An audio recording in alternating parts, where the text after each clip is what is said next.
پریشانی اور آسانی ایک ہی سکے کے دو رخ ہیں۔ پریشانی ہو تو فکر کرو، آسانی ہو تو شکر کرو۔ خوبصورت کہانیاں حقیقت یوں ہی تو نہیں بن جاتی، ان میں صبر، توکل اور دعائیں بے مثال ہوتی ہیں۔ جب آسمان سے نزول معجزوں کا ہوتا ہے تو ہر غم، تکلیف، دکھ مٹا دیا جاتا ہے۔ آخری تو نہیں مگر سب سے اہم قدم اللہ سے ملاقات کا دعا ہے۔ دعا پروٹوکول کی طرح ہوتی ہے جس میں اس بادشاہ کے سامنے اپنی بے بسی رکھی جاتی ہے، گڑ گڑا کر اسے منایا جاتا ہے۔ دعا کے ہر حرف پر انسان اس بات کا اعتراف کرتا ہے کہ تو ہی بادشاہ ہے، تو ہی واحد ہے، تو ہی اول ہے، تو ہی آخر ہے، تو ہی عطا کرے گا، کیونکہ تو ہی بس عطا کر سکتا ہے۔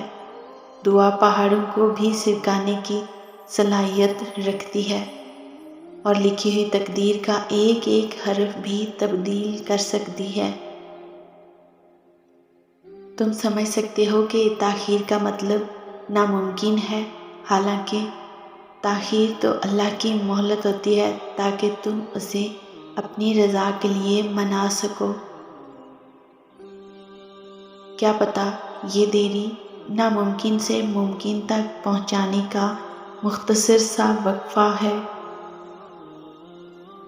ایک دن تمہیں سمجھ آ جائے گا کہ اللہ کا تمہیں دیر سے نوازنا تمہارے حق کو بہتر بنانے کے لیے تھا۔